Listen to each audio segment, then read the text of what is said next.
Pronto, foi rapidinho, já estamos de volta. E olha, tava olhando as redes sociais, viu, Marcelo Negrão? Tá bombando, né? Muita gente Que participando beleza. aí. Aliás, vamos lembrar, para quem ainda não sabe, concurso cultural de hoje, camiseta do Voleibol 1, entra lá na nossa rede social com a hashtag Roda de Vôlei no Twitter ou no nosso Facebook, facebook.com/Roda de Vôlei. Escreva por que você acha que o profissional de educação física é importante para o voleibol, para o esporte.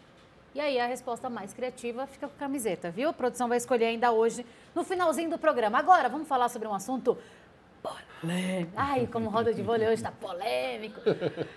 Gente, teste no Sub-23, 7 sets de 15 pontos, né? E aí eles testaram, os meninos jogaram, a gente inclusive teve a opinião aqui do Giovanni Gavi na semana passada. Eu quero saber a sua opinião, Augusto, antes da gente começar com a nossa tela, com vários dados e vários números a respeito disso. O que você acha? Chegou a acompanhar?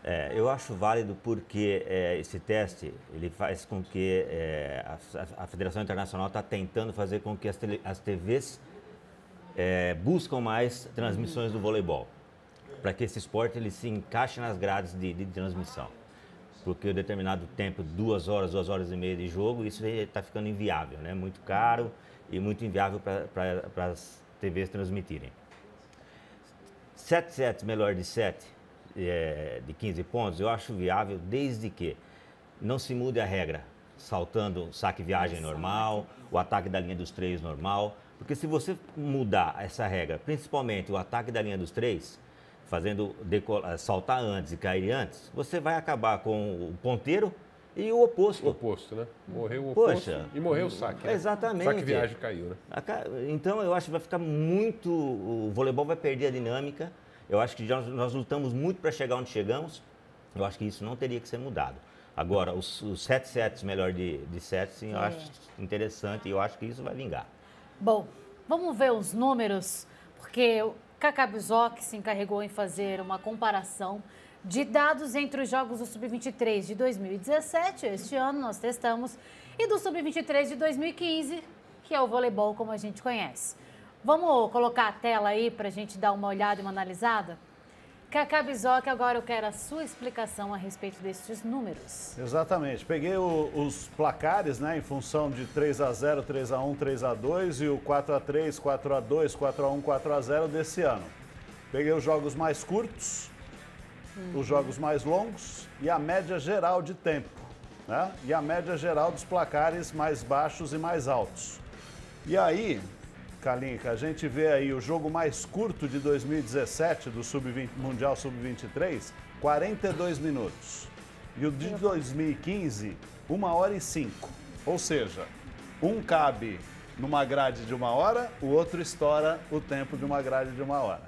Aí a gente vê o jogo mais longo, o de 2015, jogado em sets de 25 pontos, ele estoura em muito uma grade de televisão em 2 horas. E cabe certinho numa grade de 2 horas. E esse sorriso quer dizer o quê? Esse que você sorriso concorda quer dizer... com os 7 sets? Não, primeiro eu respeito a opinião dos atletas. Os atletas que passaram por aqui, né, Marcelo? E a opinião do Marcelo também. Eles não gostam desse modo, fica muito tenso, é um jogo amarrado, o número de erros sobe demais. Tem a opinião dos técnicos, como do Augusto, né? Alguns consideram que é positivo. Agora tem um grilozinho falando aqui na minha orelha. É do e é bem por ou do isso mal que eu esse estou grilo? sorrindo. Esse grilo é do interesse de colocar o voleibol encaixado na grade da televisão. E aí esse grilo está falando para mim que vai ser aprovado. E eu lembro do Marcelo na semana passada falando, olha, é complicado porque os sets podem ser menores, mas se for para o bem do voleibol, que venha a mudança. E aí, Marcelo, você fica um pouco mais com uma esperança? Pelo que o Cacá falou, do tempo, pode encaixar numa grade. Mas eu sempre fico me perguntando, o tênis, ninguém mexe no tênis, né? Impressionante, o tênis vão horas, né? Então, mas não nenhuma acaba, TV né? aberta passa mais o tênis, né, Marcelo?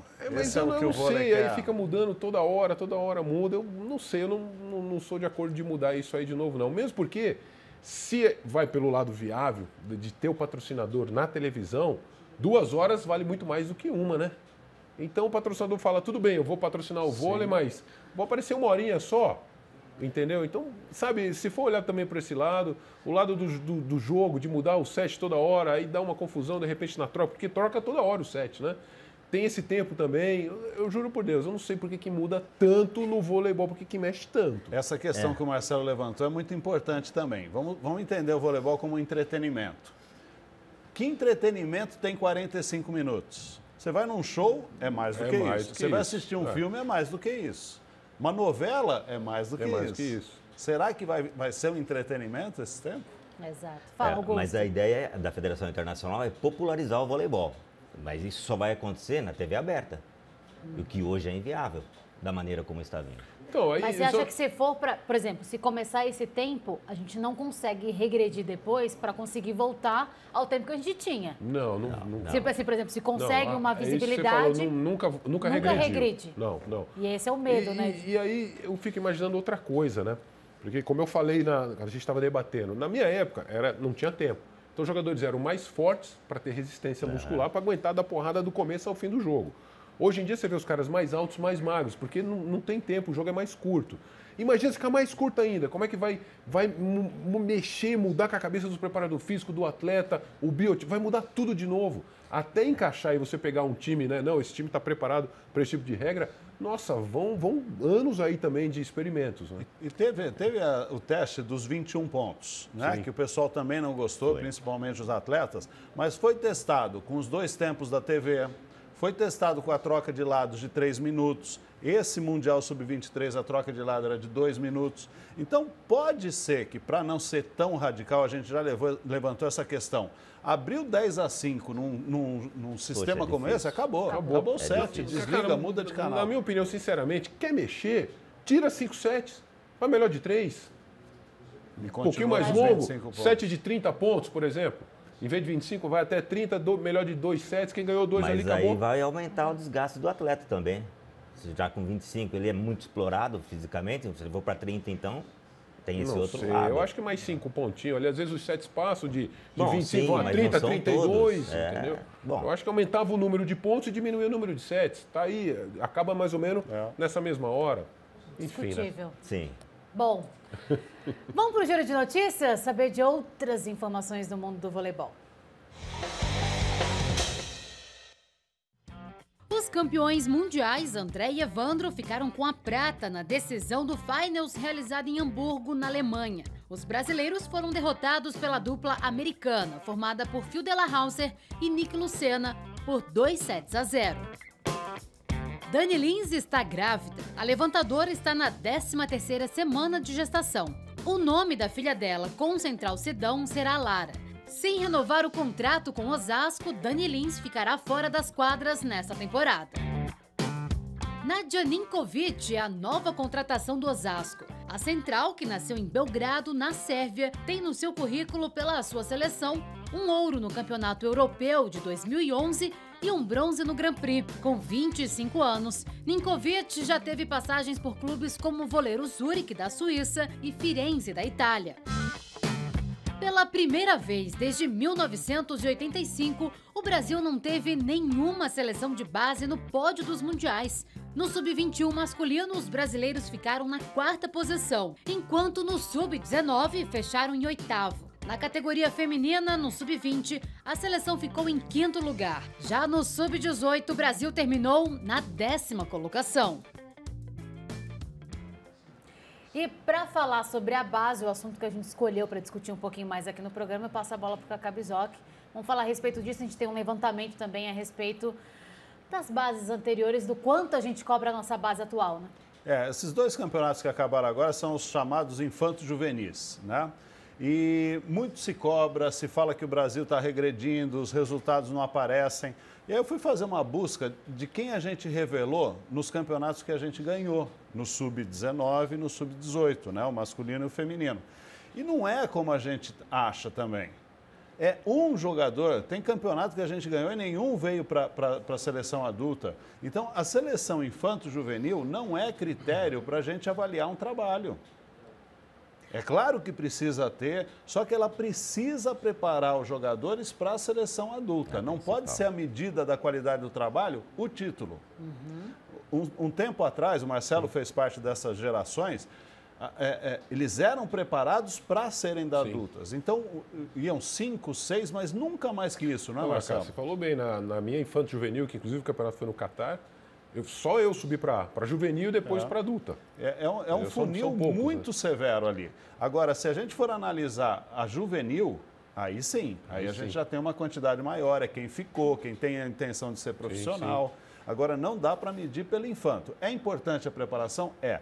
Por isso, num dos programas anteriores, eu falei assim, a gente precisa ver como esses jogadores estão preparados para chegar à seleção adulta e não ganhar um campeonato infanto-juvenil. Eu acho que essa é a explicação que a gente precisa ter. Augusto, você tem uma opinião a respeito da base Realmente, eu acho interessante isso e penso como o Kaká. Eles não são obrigados, todo mundo quer ganhar, né? Mas eles estão sendo preparados para chegar lá em cima. Sim. Então, todos esses torneios são preparatórios para você avaliar futuramente um atleta que vai poder ou não participar da seleção maior. Então, eu acho, poxa vida, o conceito de uma seleção de base é totalmente diferente da adulta. Ali você aprende a colocar a camisa da seleção brasileira e saber o que é jogar pela seleção brasileira. Exato. Não a vencer ainda, né? Depois, futuramente, vai acontecer isso, aos poucos. Bom, Marcelo Negrão, agora vamos para aquele momento que a gente dá aquela descansada. A gente vai tomar uma aguinha. Chegou a hora da bola de cheque. Augusto, eu explico. São 3 perguntas que o Kaká Bizoc escolheu, faz para você. E o negócio é não ficar em cima do muro. Responder de bate-pronto, tá bom? Vamos lá. Boa sorte. Pode rodar a vinheta. Pouca gente sabe, mas em 2008, o Augusto foi um dos finalistas ao cargo de técnico da Polônia. E quem assumiu na ocasião foi o Daniel Castellani.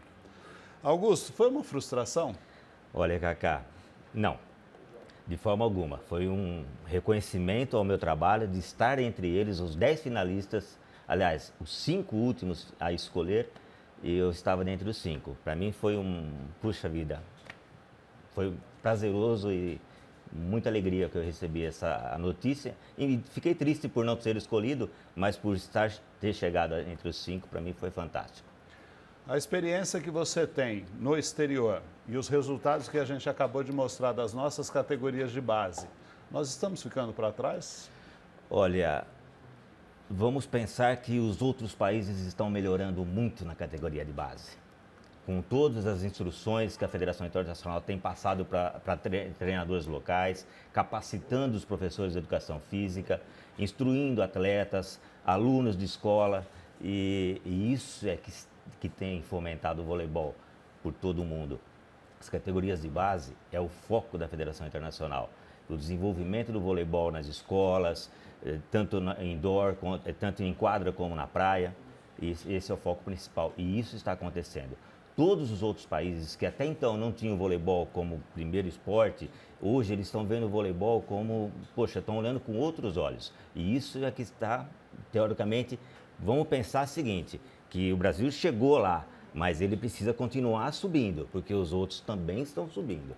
É exatamente sobre essa popularização que a gestão Ari Graça promoveu na Federação Internacional. Liga Mundial com 3 grupos, Grand Prix com 3 grupos, vôlei de praia com torneios de 1, 2, 3, 4 e 5 estrelas. Esse modelo realmente permite que esses países com mais dificuldade venham a fazer parte do voleibol internacional de qualidade? Esse é o intuito da federação. Ela está apostando... Está funcionando? Está funcionando. Eu posso te garantir que está funcionando. É um trabalho de formiga, né? Pouco a pouco, e eu posso te garantir que isso vem crescendo e melhorando a cada ano. E se ele regredir, fizer só a Liga Mundial e o Grand Prix em um grupo, vai atrapalhar? Eu acho que sim. Eu penso que sim. Eu penso que sim. Porque você vai estar trabalhando todas as outras categorias, que até não chegou no nível top, mas ele está crescendo. Então, se você parar com isso aí, eu acho que vai degringolar. Pronto, Kaká Bizoc, passou o bola Poxa de vida, cheque. que maravilha. Foi tranquilo, gente. Agora sim, vamos para mais um rápido intervalo. E na volta eu vou mostrar um projeto bem legal aí que está em andamento no interior de São Paulo. Mais curiosidades sobre a carreira do Augusto e vamos anunciar também o vencedor do concurso cultural de hoje, hein? Não sai daí.